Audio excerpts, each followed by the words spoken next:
오늘도 우리 기뻐하는 교회 수예배 함께 하시는 여러분들을 주님의 이름으로 사랑하고 축복합니다.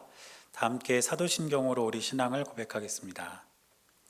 전능하사 천지를 만드신 하나님 아버지를 내가 믿사오며 그 외아들 우리 주 예수 그리스도를 믿사오니 이는 성령으로 잉태하사 동정녀 마리아에게 나시고 본디오 빌라도에게 고난을 받으사 십자가에 못 박혀 죽으시고 장사한 지 사흘 만에 죽은 자 가운데서 다시 살아나시며 하늘에 오르사 전능하신 하나님 우편에 앉아 계시다가 저리로서 산자와 죽은 자를 심판하러 오시리라.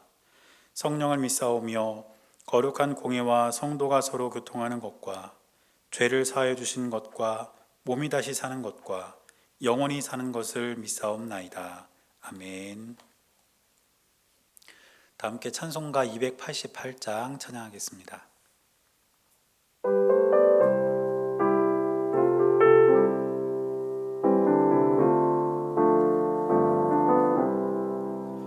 예수를 나의 구주 삼고 성령과 피로써 거듭나니 이 세상에서 내 영혼이 하늘의 영광 누리도다. 이것이 나의 간증이요 이것이 나의 찬송일세. 나 사는 동안 끊임없이 구주를 찬송하리로다. 온전히 주께 맡긴 내 영 사랑의 음성을 듣는 중에 천사들 왕래하는 것과 하늘의 영광 보리로다. 이것이 나의 간증이요 이것이 나의 찬송일세. 나 사는 동안 끊임없이 구주를 찬송하리로다. 주 안에 기쁨 누림으로 마음의 풍랑이 잔잔하니 세상과 나는 간 곳 없고 구속한 주만 보이도다. 이것이 나의 간증이요 이것이 나의 찬송일세. 나 사는 동안 끊임없이 구주를 찬송하리로다. 아멘. 우리 시간에는 함께 합심해서 기도하도록 하겠습니다. 먼저 오늘 예배와 우리 교회를 위해서 기도하겠습니다. 오늘도 우리가 각자 있는 자리에서 온라인으로 예배를 드리는데 우리가 비록 함께 모여서 예배를 드릴 수는 없지만 예배를 통해서 주님께서 주시는 은혜가 우리 가운데 충만히 임하게 달라고 우리가 함께 기도하겠습니다. 또 우리 교회를 위해서도 기도하겠습니다. 우리 교회가 이 지역에 꼭 필요한 교회, 영혼을 살리는 교회가 될 수 있도록 해달라고 하나님께 함께 기도하겠습니다. 그리고 이 나라와 세계를 위해서 기도하겠습니다. 코로나 바이러스로 인해서 온 세계가 큰 고통 중에 있는데 하나님께서 이 고통과 고난의 시간이 속히 지나가게 해주시기를 하나님께 기도하고, 마지막으로 여러분들의 삶을 위해서 여러분들의 기도의 제목을 가지고 함께 기도하겠습니다. 다 함께 기도하시겠습니다.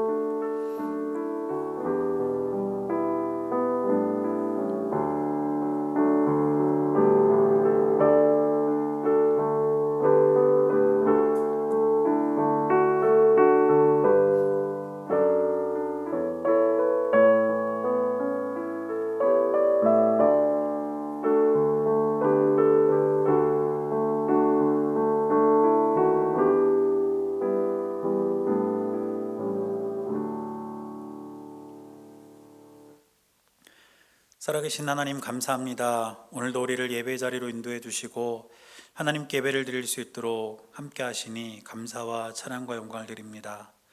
우리가 비록 함께 모여서 예배를 드리지는 못하지만 우리가 예배하는 그 자리가 주님께 예배하는 예배의 처소임을 잊지 않게 하셔서 주님께서 우리에게 주신 은혜를 마음껏 누리는 그런 시간이 될 수 있도록 우리의 예배를 주님 기쁘게 받아 주옵소서. 주님, 또한 우리 교회를 위해 기도합니다. 이곳에 귀한 교회를 세우셨으니 주님, 우리 교회가 이적에 꼭 필요한 교회가 되게 하시고 무엇보다 영혼을 구원하는 교회가 되어서 하나님의 도구로 쓰임받는 귀한 교회가 될 수 있도록 주님 역사하여 주옵소서.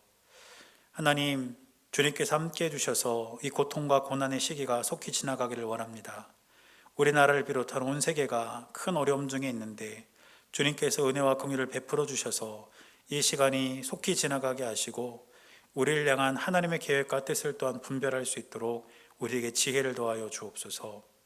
이 시간 예배를 드리는 사랑하는 주의 자녀들의 삶 가운데 주님 함께 하셔서 우리의 마음의 소원과 기도의 제목을 헤아려 주시고 우리가 간구하는 기도의 제목들이 하나님께서 원하시는 때에 하나님의 방법으로 응답되어 우리의 삶이 하나님의 살아계심을 증명하는 삶이 될 수 있도록 우리를 주의 도구로 사용하여 주옵소서. 우리 주님께서 언제나 함께하여 주시고 인도하여 주실 것을 믿으며 살아계신 예수님의 이름으로 간절히 기도드렸습니다. 아멘.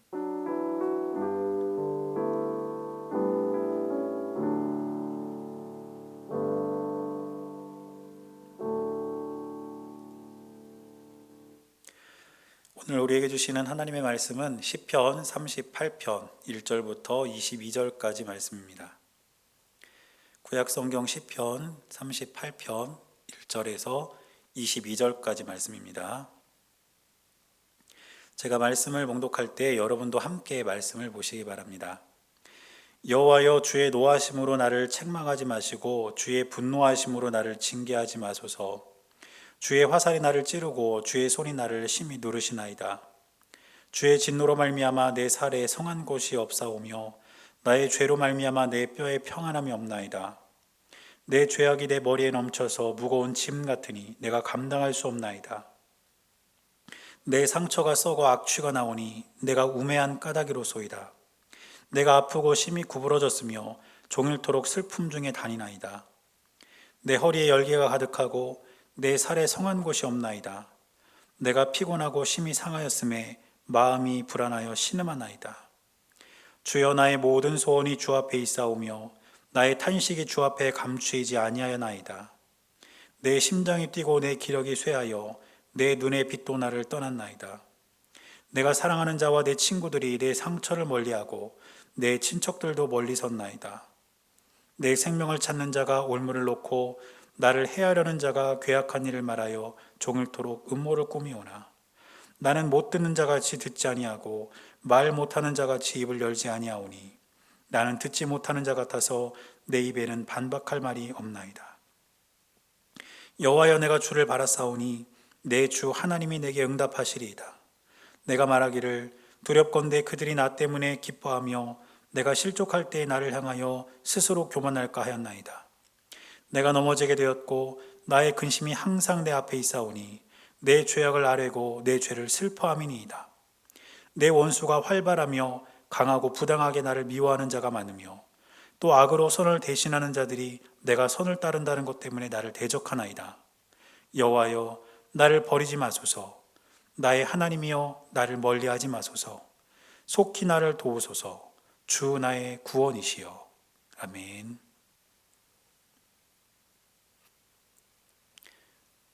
오늘도 살아계신 하나님의 은혜가 여러분들의 삶 가운데 함께 하시기를 주님의 이름으로 간절히 축원합니다. 우리 옆에 예배드리시는 분들과 함께 인사하겠습니다. 하나님께서 우리와 함께 계십니다. 인사하겠습니다. 시작. 하나님께서 우리와 함께 계십니다. 우리가 계속 수요일은 시편 말씀을 나누면서 함께 은혜를 나누고 있는데 오늘 우리가 읽은 시편은 38편입니다. 우리가 표제어를 보면 다윗이 지은 시로 그렇게 되어 있는데 여러분들이 조금 전에 이 시를 함께 이렇게 읽었기 때문에 아시겠지만 이 시는 처음 시작될 때 굉장히 절망적인 그런 분위기에서 시작되었다가 그 분위기가 끝까지 이어지는 것을 볼 수가 있습니다. 그래서 이 시의 어떤 전반적인 분위기가 굉장히 무겁습니다. 사실 다윗은 고통이나 고난과 관련된 시들을 많이 썼습니다. 그리고 우리가 그동안 살펴본 시도 보면 그런 어떤 다윗의 마음을 담은 시들이 참 많이 있었습니다. 그런데 대부분 다윗이 쓴 고통과 고난과 관련된 시들은 처음에는 굉장히 무거운 마음으로 그 시를 시작하지만 그 시의 마지막 부분에 가면 미래에 대한 어떤 소망과 또 하나님께 대한 어떤 기대를 가지고 시를 마무리할 때가 많습니다. 그런데 오늘 이 시는 독특하게도 절망적인 그 분위기가 끝까지 이어진다는 것이죠. 그래서 이 시를 우리가 잘 들여다보면 다윗이 어떤 부분에 있어서 고통과 고난을 겪고 있었는지 우리가 발견할 수가 있습니다. 오늘 말씀을 보면 크게 세 가지 정도로 다윗이 겪고 있는 고통에 대해서 우리가 찾아볼 수가 있는데, 첫째로 다윗이 겪고 있는 고통은 무엇이었냐면 견디기 힘든 육체적 고통이었습니다. 오늘 본문의 10절 말씀을 보니까 다윗은 이렇게 말합니다. 내 심장이 뛰고 내 기력이 쇠하여 내 눈의 빛도 나를 떠났나이다. 오늘 말씀을 보니까 내 기력이 쇠하여 이렇게 되어 있습니다. 이 말은 몸을 지탱하고 있었던 마지막 힘까지 빠져나갔다는 것을 의미하는 그런 말입니다. 그러니까 지금까지 자기의 몸을 어떻게든 지탱하고 있었던 그 힘이 결국 빠져나가서 육체적으로 더 이상 견딜 수 없는 그런 상황에 처했다는 것을 이렇게 표현하고 있다는 것이죠. 또 두 번째로 다윗이 겪고 있는 고통은 무엇이었냐면 다윗을 외면하고 따돌리는 가족과 친구와 친지들이 있었다는 겁니다. 11절 말씀을 보니까 이렇게 말합니다. 내가 사랑하는 자와 내 친구들이 내 상처를 멀리하고 내 친척들도 멀리 섰나이다. 다윗은 지금 육체적인 고통으로 인해서 굉장히 힘든 상황 속에 있습니다. 그런데 그런 상황 속에서 자신이 사랑하는 사람들, 가족들, 또 친구들, 그리고 친척들, 이런 사람들이 자신을 떠나버렸다는 거예요. 자신을 외면하고 자신을 멀리하고 있다는 겁니다. 사실 몸이 좀 아파도 내가 사랑하는 가족이 곁에 있고, 내가 의지할 수 있는 친구가 내 옆에 있고, 도움을 부탁할 수 있는 친척들이 내 곁에 있다면 어느 정도 버틸 수 있는 힘을 갖게 되는 것이 사람의 마음 아닐까요? 그런데 육체적인 고통으로 인해서 너무너무 힘든 그런 상황 속에 있는데 가족도 친구도 친척도 멀리 서서 나를 외면하고 나를 따돌리고 있다면 이것은 하늘이 무너져 내릴 것만 같은 그런 어려움을 겪는 상황이 될 것입니다. 지금 다윗이 그런 상황이 있다는 것이죠. 그런가 하면 세 번째로 다윗이 겪고 있는 고통은 무엇이었냐면 노골적으로 다윗의 생명을 노리는 원수들이 있었다는 겁니다. 오늘 12절을 말씀을 보니까 이렇게 기록합니다. 내 생명을 찾는 자가 올무를 놓고 나를 해하려는 자가 괴악한 일을 말하여 종일토록 음모를 꾸미오나. 육체적으로도 고통을 당하고 있고 정신적으로도 사랑하는 자들이 자신을 외면하고 있어서 어려움을 당하고 있었던 이 다윗에게 그의 목숨을 노리는 자들이 있었다는 것은 엎친 데 덮친 격으로 말할 수 없는 고통을 안겨주는 일이었을 겁니다.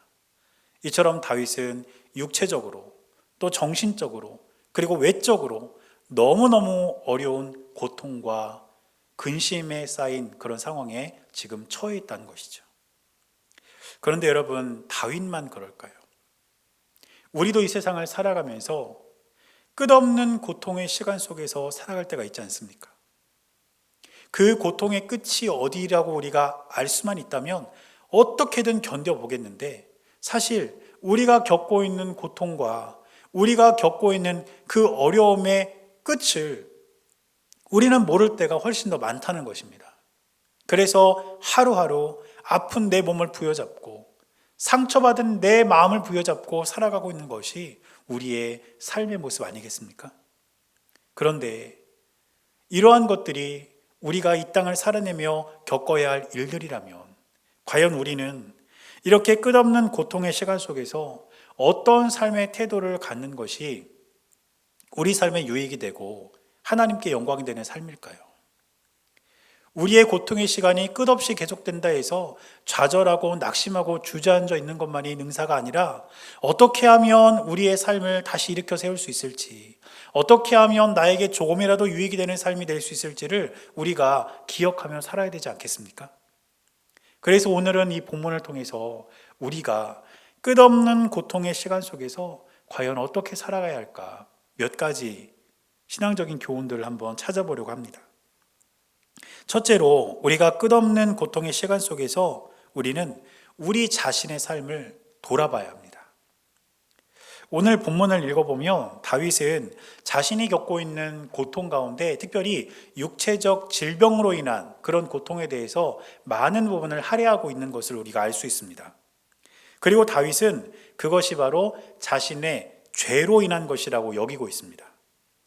이 고대 사람들의 육체적 고통에 관한 이해는 어떤 생각을 가지고 있었냐면 자신이 겪는 육체적인 고통, 그것이 질병이 되었든 아니면 어떤 외적인 일로 인해서 고통을 겪는 것이 되었든 자신이 겪는 육체적인 고통은 자신의 죄 때문이라는 인식을 갖고 있었습니다.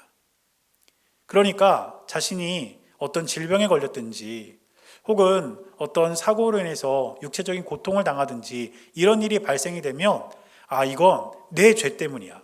내가 죄를 지어서 그래. 이렇게 생각했다는 것이죠. 그런데 이런 접근 방식은 사실 옳지 않습니다. 물론 우리가 질병에 걸리고 우리가 육체적으로 고통을 당하는 것이 우리의 죄로 인한 것일 수는 있습니다. 그것이 많은 이유 중에 한 가지 이유가 될 수는 있습니다. 그러나 그것이 전부는 아니라는 것이죠. 사실 우리가 사는 세상은 불완전한 세상이기 때문에 누구나 다 질병에 걸릴 가능성이 있고 누구나 다 육체적인 고통을 겪을 가능성이 있다는 것입니다. 죄인과 의인 이 차이가 아니라 누구에게나 다 고통과 질병이 열려있는 세상을 우리가 지금 살아가고 있다는 것이죠. 그래서 이런 두 가지 가치관을 모두 다 보여주는 성경이 바로 욥기인데 우리가 욥기를 쭉 읽어보면 욥은 고난을 당하면서 고통 중에 있으면서 끝없이 주장하는 것이 무엇이냐면 내가 겪는 고난과 고통은 죄로 인한 것이 아니다. 이것을 주장해요. 나는 하나님 앞에서 진실하게 살았다. 나는 하나님 앞에서 죄를 짓지 않았다. 내가 지금 겪고 있는 고통과 고난의 이유는 죄가 아니다. 욥은 이것을 계속해서 이야기합니다. 그런데 욥의 친구들은 반대로 주장을 하죠. 욥에게 말하기를 네가 지금 그렇게 고통과 고난 중에 있는 이유는 네가 지은 죄 때문이다. 네가 지금 교만해서 네 죄를 회개하지 않고 있어서 그런데 생각해봐라. 네가 어떤 죄를 지었는지 철저하게 생각하고 회개해야 한다. 이렇게 끊임없이 욥에게 조언을 하는 것을 볼 수가 있습니다. 그런데 여러분, 우리가 이 세상을 살아가면서 겪는 질병으로 인한 육체적 고통은 모두가 다 우리의 죄 때문인 것은 아니지만 하나님께서 우리를 징계하려는 도구로 질병을 사용하실 때도 있다는 것을 알아야 합니다. 그래서 이 내용들을 좀 요약하자면 이렇게 정리할 수가 있습니다. 우리가 세상을 살면서 고통과 어려움을 겪는 이유가 모두 다 죄 때문만은 아니지만 질병이나 육체적 고통으로 인해서 우리가 고난받을 때 우리의 삶을 돌아볼 필요는 있다는 것입니다. 특별히 죄와 관련된 부분에 있어서 우리의 삶을 돌아볼 필요가 있다는 것이죠. 그래서 오늘 말씀도 보면 다윗은 자신의 삶을 돌아보면서 죄에 대해서 언급하고 있고 죄에 대해서 회개하고 있는 것입니다.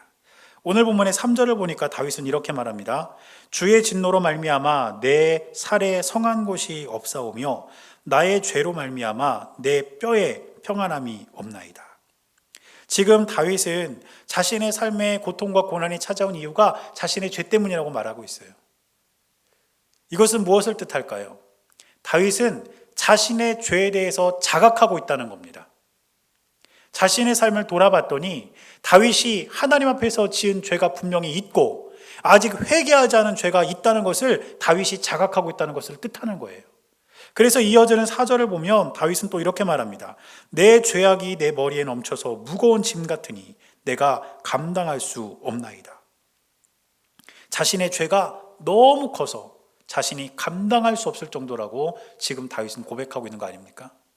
이처럼 다윗은 자신의 삶을 돌아보면서 자신의 죄에 대해서 아직 회개하지 않은 죄에 대해서, 떠오른 죄에 대해서 하나님 앞에 고백하고 있는 것을 볼 수가 있습니다.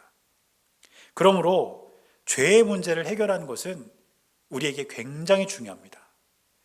왜냐하면 이 죄는 우리와 하나님의 사이를 갈라놓기 때문이에요. 여러분, 사람들 사이도 그렇지 않습니까? 가까이 지내던 사람도 둘 중에 한 명이 상대방에게 죄를 짓거나 잘못을 하게 되면 그 관계가 어긋나고 그 관계가 깨지고 갈라지지 않습니까? 마찬가지입니다. 죄는 우리와 하나님의 사이를 갈라놓기 때문에 이 죄의 문제를 해결하는 것은 굉장히 중요하고 반드시 죄의 문제를 해결해야만 우리와 하나님의 관계가 회복될 수 있다는 것을 저와 여러분들은 기억해야 될 줄로 믿습니다. 그래서 우리는 종종 고통의 시간을 겪을 때 우리의 삶을 돌아보며 아직 내가 주님께 회개하지 않은 죄가 있는지, 내가 돌이키지 않은 죄가 있는지를 철저하게 살피고 하나님께 회개하면서 주님께 나아갈 때에 우리의 삶에는 주님께서 부어주시는 은혜가 있게 될 줄로 믿습니다. 그래서 제가 바라고 기도하는 것은 항상 우리는 하나님 앞에 설 때마다, 기도할 때마다, 찬양할 때마다, 예배를 드릴 때마다 우리의 죄에 대해서 하나님께 고백하고, 우리가 부지 중에 지은 죄가 있다면 혹은 우리가 인식하지 못하는 죄까지도 하나님 앞에 내어놓고 용서를 구할 수 있는 저와 여러분들의 삶이 될 수 있기를 주님의 이름으로 간절히 축원합니다. 그리고 두 번째는 무엇이냐면 우리는 고통스러운 세상 대신에 하나님을 바라봐야 한다는 것입니다. 끝없는 고통의 시간 속에서 저와 여러분들은 그 고통스러운 세상만 바라볼 것이 아니라 하나님을 바라봐야 된다는 것입니다. 여러분, 사람은 무엇을 보는가, 또 무엇을 듣는가, 또 무엇을 생각하는가, 이것에 따라서 그 마음이 달라지게 됩니다. 마음이 달라지면 우리의 행동도 달라지고 태도도 달라지고 우리의 삶이 달라지게 됩니다. 제2차 세계대전 당시에 나치 수용소가 있었습니다. 거기에는 여러분들 아시는 것처럼 유대인들이 특별히 많이 이렇게 갇혀 있었는데 그 나치 수용소에서 끝까지 살아남은 사람들이 있었다는 거예요. 끝까지 살아남은 사람들이 누구냐면 가장 건강한 사람도 아니었고 영양 상태가 가장 좋은 사람도 아니었고 가장 똑똑한 사람도 아니었습니다. 그러면 누가 그 절망의 수용소에서 끝까지 살아남았느냐?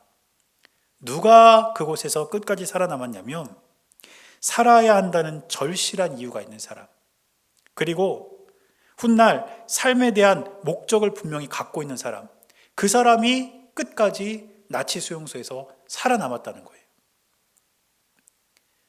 현실만 바라보면서 좌절하고 낙심하고 죽을 날만 기다리는 그런 사람은 살아남지 못했는데, 현실은 여전히 암담하지만 살아야 할 이유를 찾고 내가 이 수용소를 나가면 나는 어떤 삶을 살 것이라는 삶의 목적을 분명히 가진 사람은 끝까지 그 수용소에서 살아남았다는 것입니다.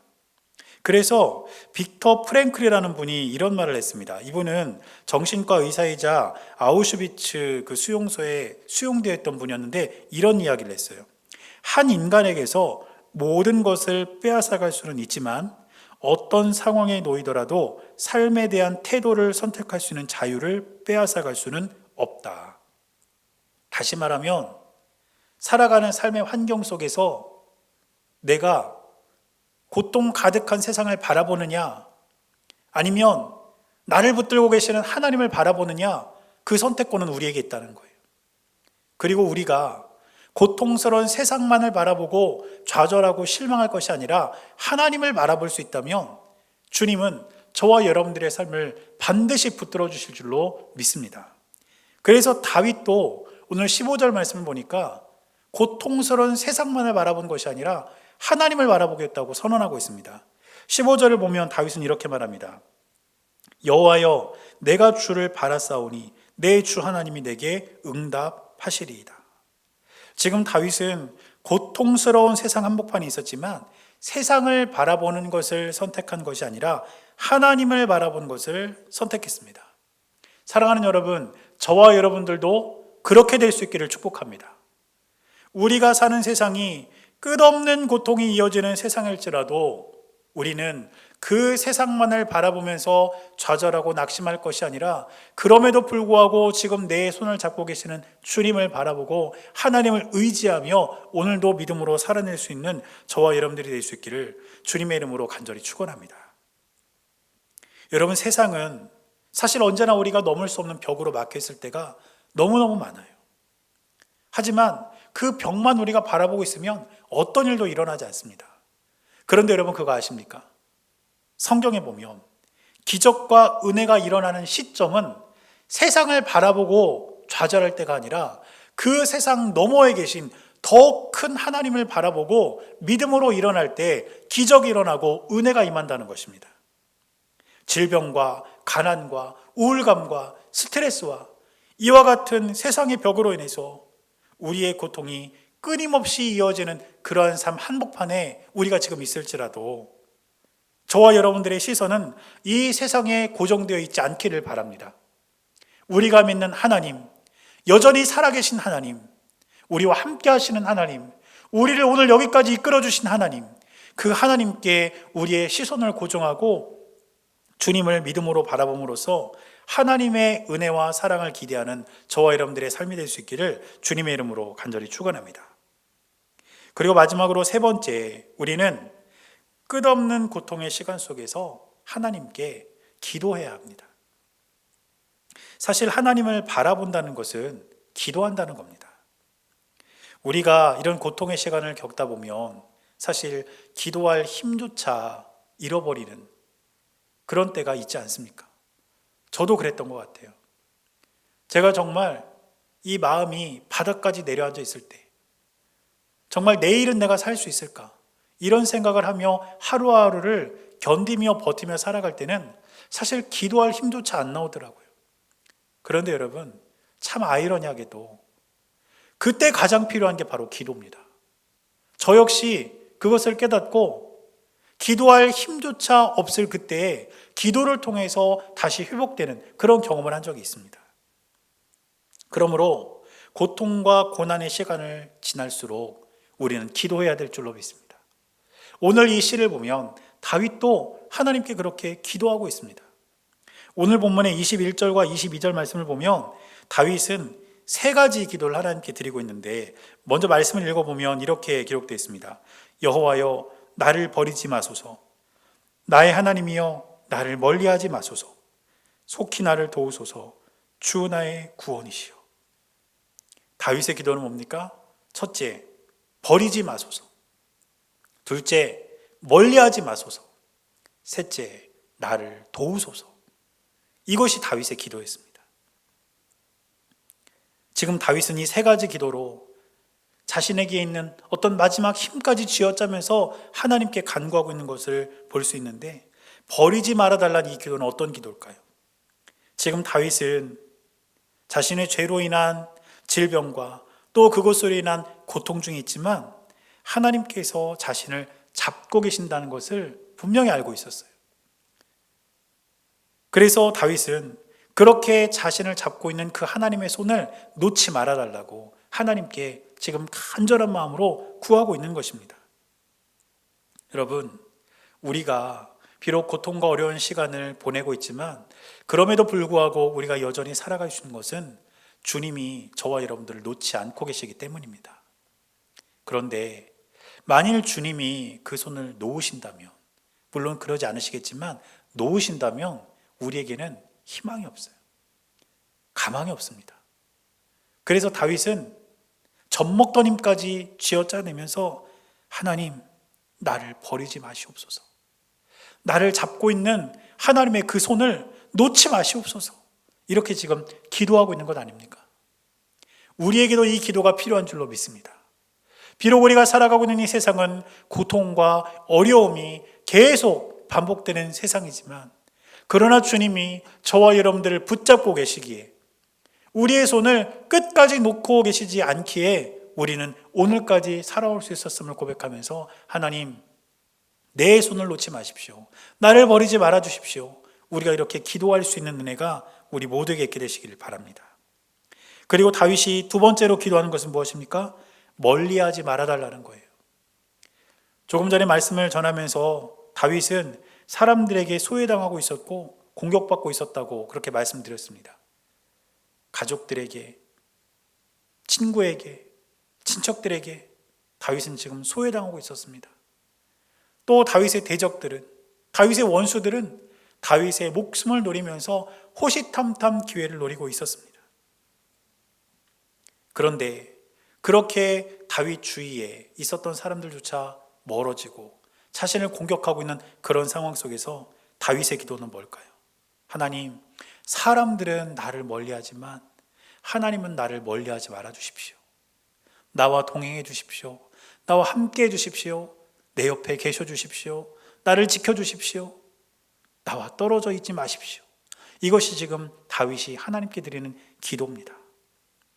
여러분, 우리 곁에 있는 사람들은 때로는 이해관계에 따라서 우리를 떠나기도 합니다. 자신에게 유익이 되지 않으면 가까이 있던 사람도 멀리 이렇게 떠나기도 한다는 것이죠.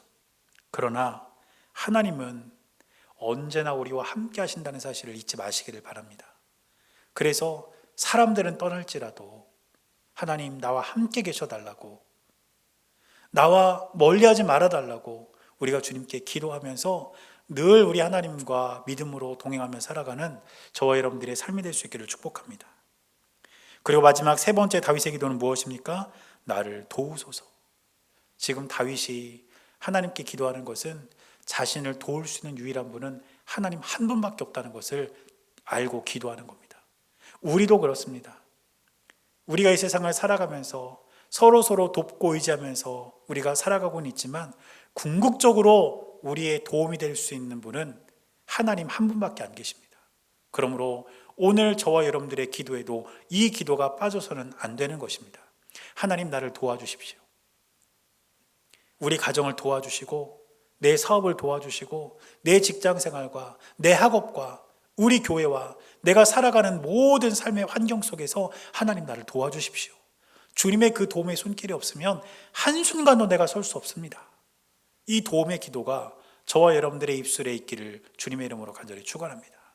그래서 우리는 고통의 시간, 끝없는 고통의 시간을 우리가 살아가고 있지만 우리가 이 시간에 주저앉아 있거나 낭망하지 말고 하나님 앞에 무릎 꿇고 엎드려서 주님, 나를 버리지 마십시오.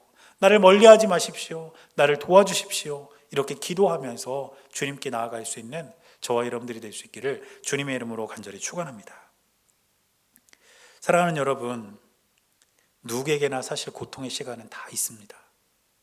그런데 우리가 잊지 말아야 될 것이 있습니다.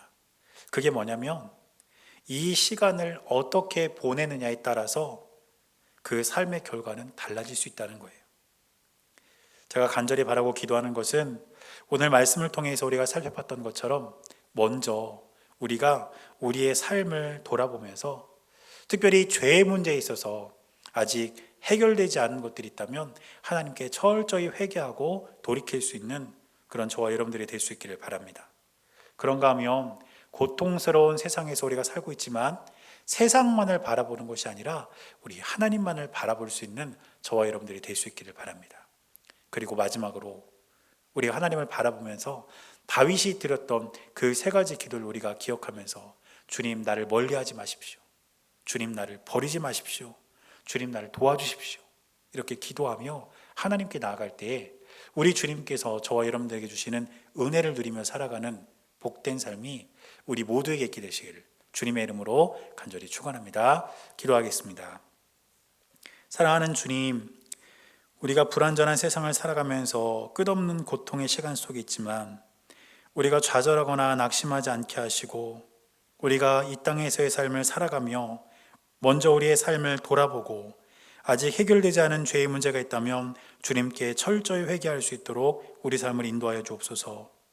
또한 우리가 고통스러운 세상 한복판에 있지만 세상을 바라보지 말고 하나님을 바라보게 하시고 하나님께 온 마음을 다해 기도함으로써 주님과 믿음으로 동행하는 귀하고 복된 삶이 우리 모두의 삶 가운데 있게 하여 주옵소서.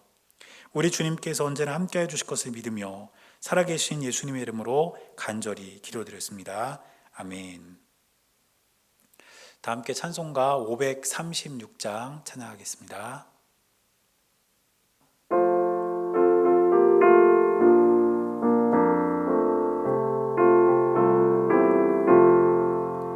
죄짐에 눌린 사람은 다 주께 나오라. 주 말씀 의지할 때에 곧 평안 얻으리. 의지하세 의지하세 주 의지하세.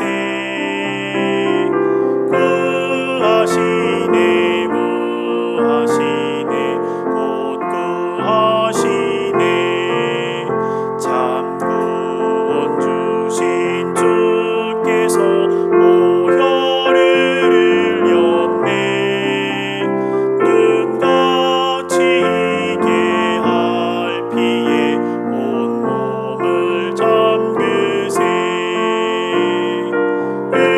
의지하세 의지하세 주 의지하세. 구하시네 구하시네 곧 구하시네.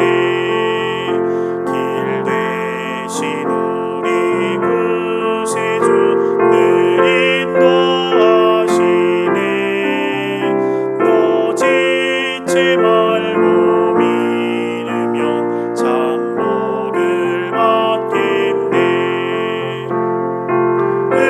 의지하세 의지하세 주 의지하세. 구하시네 구하시네 곧 구하시네. 온 성도 하나 되어서 영광길 걸으며 한없는 은혜 받아서 영원히 누리리. 의지하세 의지하세 주 의지하세. 구하시네 구하시네 곧 구하시네. 오늘도 우리 기뻐하는 교회 수협에 함께 하신 여러분들을 다시 한번 주님의 이름으로 사랑하고 축복합니다. 수도권 지역의 사회적 거리두기가 2.5단계로 연장이 되어서 이제 돌아오는 주일까지인데, 지금 기사를 보니까 아마 주중에 이제 주말이 오기 전에 어떤 조치가 있을 것 같습니다. 혹시 사회적 거리두기가 이제 내려가서 우리가 같이 예배드릴 수 있는 그런 상황이 되면 또 그 정부 지침에 맞게 제가 여러분들에게 카톡 메시지와 또 남선교회 여선교회 단체 메시지를 통해서 전달을 해드리겠습니다. 여러분들 꼭 기억하고 계셨다가 우리가 함께 예배드릴 수 있게 되면 다 같이 기쁜 얼굴로 함께 모여서 예배드릴 수 있었으면 좋겠습니다. 제가 축도하고 오늘 예배 마치겠습니다. 이제는 우리 주 예수 그리스도의 은혜와 하나님 아버지의 크고 놀라우신 사랑과 성령님께서 함께 하시는 귀하고 복된 은혜가 끝없는 고통의 시간 속에서도 주님을 향한 믿음의 끈을 놓지 않고 주님께 나아가기를 결단하는 사랑하는 주의 백성들의 모든 삶 가운데 이제로부터 영원토록 함께 하시기를 주님의 이름으로 간절히 축원하옵나이다. 아멘.